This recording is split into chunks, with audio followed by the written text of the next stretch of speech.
I'm in a job which has the longest job title in the world. I'm the regional coordinator for 2012 Legacy for Children and Young People.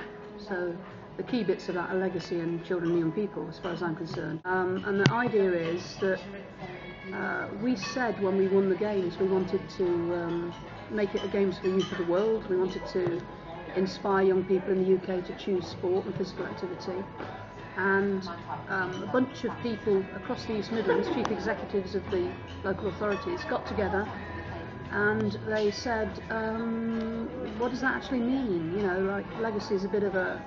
If you ever watch the 2012 satire on TV, there's always a squabble between people who are talking about sustainability and people who are talking about legacy. Well, I don't think there is too much confusion. Legacy is all about what's left behind for the kids of GB. So they came up with sort of 5 outputs that they wanted from the legacy. One was around more sport and physical activity. One was about kids actually understanding what adults often don't understand. What is the cultural Olympiad? Another was around the fact that it's an international party. It's, you know, the greatest show on earth, and people from all over the world will come. Another of the outputs was around young people as leaders and volunteers in sport and in the arts and in life, the universe and everything. And then the last one was around educational opportunities. So a little bit of that might be around sort of Olympic heritage. Why I've got my mate Wenlock with me, because he's part of the whole Olympic heritage thing from Much Wenlock, and obviously Mandeville from Stoke Mandeville. So a lot of it is around, you know, great Olympic stories, great Olympians and Paralympians of the past and the present. Well, if I level with you, I think it was quite a slow burn to start with. You know, starting in June 2009, it was too far away for a lot of people to really begin to engage. Since then, obviously, as this point has got closer and closer and closer, more and more people have seen the power of it to affect young people's lives. To, you know, the motto now is inspire a generation, and that's what we really are trying to do as well. Do you think the 2012 Olympics will inspire a generation? Yes. I mean, I believe that is already happening. You know, if you just take as a sort of microcosm of 2012, the whole business around the torch. And I've been following the torch since it's come into the region, and I've been an addict of torch cam right from the start, day one, from, you know, Land's End. It captures the imagination. You know, children are just getting so excited about it. Yesterday I was in Matlock for the afternoon, and the torch stopped for a crew break in Matlock, and a 15-year-old gymnast brought it into the school. The kids were lining a corridor of the field, surging towards it. It's quite scary at one moment. Hundreds and hundreds of children from the school and its family of schools just so excited about the torch. They'd waited for 2 hours for this thing to arrive. The young man who arrived was a 15-year-old gymnast, and there was this classic moment when he handed his torch to one of the police guys alongside, and did 3 quick tumbles, and the kids just went away. He grabbed his torch again, and he came along, and eventually they put it into a little lantern. But before that, he stood so proudly on a podium. I think the Cultural Olympiad has to play second fiddle to some degree. It's a sports festival first and foremost, but I think a lot of the cultural stuff has really captured young people's imagination. And then, you know, just on my way here, I've just walked past the Lionheart project, and I've got to admit, when I first heard that they were going to give a woman £500,000 to crochet 3 big lions, I thought, I'll have a little bit of that, please. I'm quite good with knitting needles. I can knit you a few. But it's absolutely phenomenal. You know, as a piece of creativity, as a piece of endeavour, it's fantastic. So yeah, well done to Shona. And kids went and looked at her work. They went and they shared in the ideas, and they looked at her work.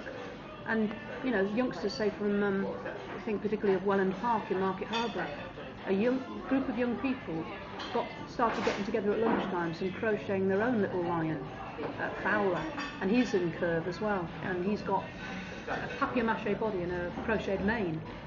And some of those young people were the kind of young people who would have been the lost and lonely at lunchtime, but they found crocheting and got hooked on it, if you pardon the pun, There are other bits of the Cultural Olympiad that I think will be fantastic. You see, the torch relay is part of the Cultural Olympiad in some senses. The opening ceremonies, the closing ceremonies for each torch event have been fantastic. We'll be in Leicester again on Monday night. One of the things that Derby did, 49 of Derby's schools, so it's pretty much half of Derby's schools, took part in what they called the community torch relay.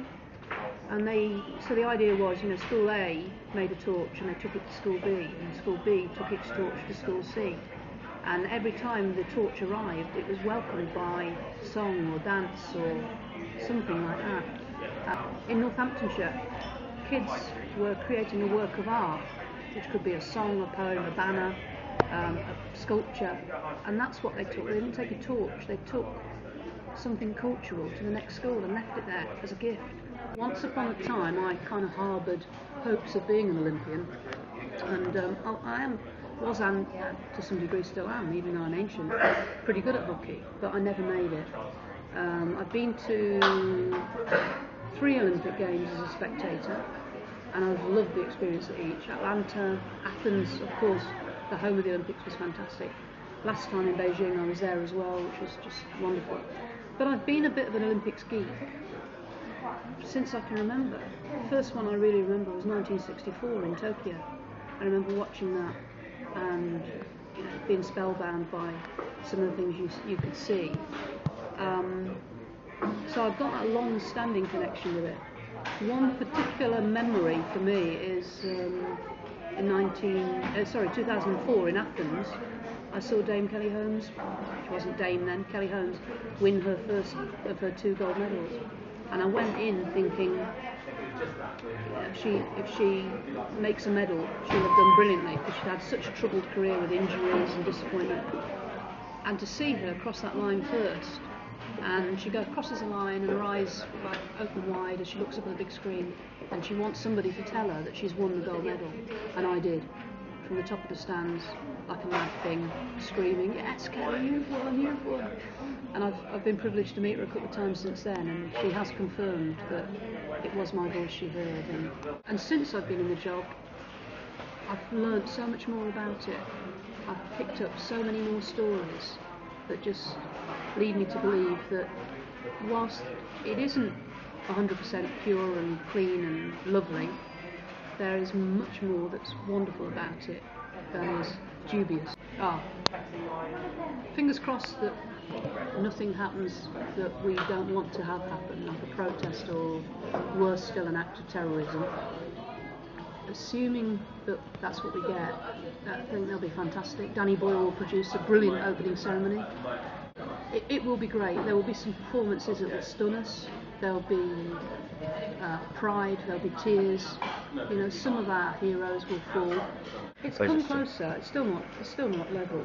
It still isn't level. And maybe the fact that the Paralympics come second is good, because it will spend a little bit of a time in the shadow of its big brother, as it were. But then will get its moment to shine.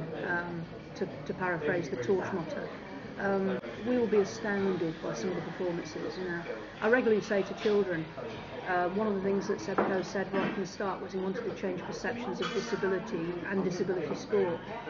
And for me, the key thing is that when we watch disability sport, the disc will just drop away, and it will be the ability that everybody focuses on. And I say that to kids in assemblies, and I don't think they've grasped it yet. But one of the sponsors, we talked about sponsors before we started this interview, and about the fact that there is something a little bit, sordid maybe about some of that. But Sainsbury is the key Paralympic partner, and they've been brilliant. So schools have been able to get, mainstream schools have been able to get sitting volleyball kit to practice what it might be like to be a disabled athlete having to play volleyball on the backside.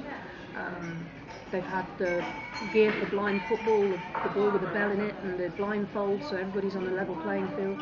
And I think that really has been, again, this sounds like a pun, an eye-opener for young people to actually witness for themselves what it might be like to be a person with a disability in performances.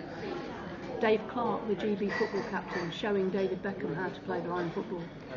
and David Beckham is bricking it, in case he runs his pretty face into the wall. And Dave Clark, who's 100% blind, knows exactly where the wall is, knows exactly where all the opponents are. From a personal point of view, my post is supposed to last until June 2014. Whether it will or not is another matter, whether they'll pull the funding plug before then. But I'm thinking that at least until the end of this financial year, I will be in a position where I can continue to try to capitalise on what our children, young people, see. And for me, she said to me, "Where's legacy?" Well, it's in here. It's in your head, your memories, and it's in your heart. The feelings that creates. We also need to make the connection to 2014 in Glasgow and the Commonwealth Games, and we need to make the connection to 2016 in Rio. And that throws up, this isn't necessarily, a Gaynor Nashism, but Rio is one of the new, Brazil is one of the new kind of economic giants of the world. With a business head-on, which I haven't got, I could see real potential for us trying to make sure that London and Brazil connect very effectively together with sport as a thread that joins. And of course there's the World Cup in 2014 in Rio. So yeah, oh god, yeah. Incredibly so. I start Monday off with a visit to Northamptonshire, which is in my patch. Spend a little bit of time in Wellingborough when the torch is in Wellingborough. Then try and get out of Wellingborough in good enough time to get to Kettering and meet the torch in Kettering, where it's having a bit of a stopover. And then I've got to be back at Abbey Park for 3ish, as we've actually got a sort of like little stall or stage or whatever called Inspire, and I get the real pleasure that day of having Tanni Grey-Thompson, Baroness Tanni Grey-Thompson, Paralympic legend, coming to have a chat with me on that little stage. And we've got a couple of other former Olympians. There's, if he's well enough, there's this wonderful old guy called Tommy Godwin, who won 2 bronze medals on the cycling track in 1948, who's going to be there, we hope. I know that some amazing people in Leicester are going to be carrying the torch. There's a wonderful woman called Maria, who has Down syndrome, who's been a Special Olympian, who's part of an arts drama group called Movers. She's going to be carrying the torch just off the London Road. TV cameraman Bashka Solanki carries it as we get closer to here, actually, quite close to town, to the town centre. Don't know yet who's going to carry it onto the stage and light the cauldron.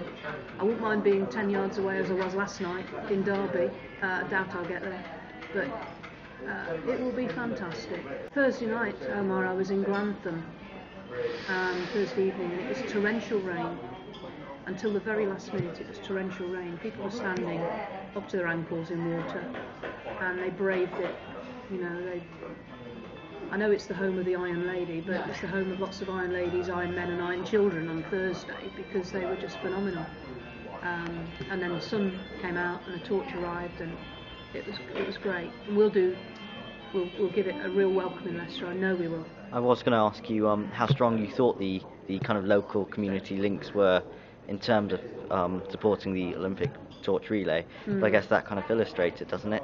Oh, I think so. And I think even if you're not a city or a town that's got what you might call standout Olympians, like Thursday night in Nottingham, it was Torval and Dean, who synonymous with the Winter Olympics in Nottingham, and they were the ones that lit the cauldron. And it might be that in Leicester we haven't got necessarily the same character or characters. I mean, we've got lots of sporting legends, but they don't tend to be from Olympic sports. On Tuesday I'm at my old school in Melton Mowbray at Longfield when it comes for a lunchtime break. I'm really looking forward to that. And I know, there's lots of great young people at my old school who I know are really geared up to welcome it with volume. As much as anything, they're going to be cheering like mad.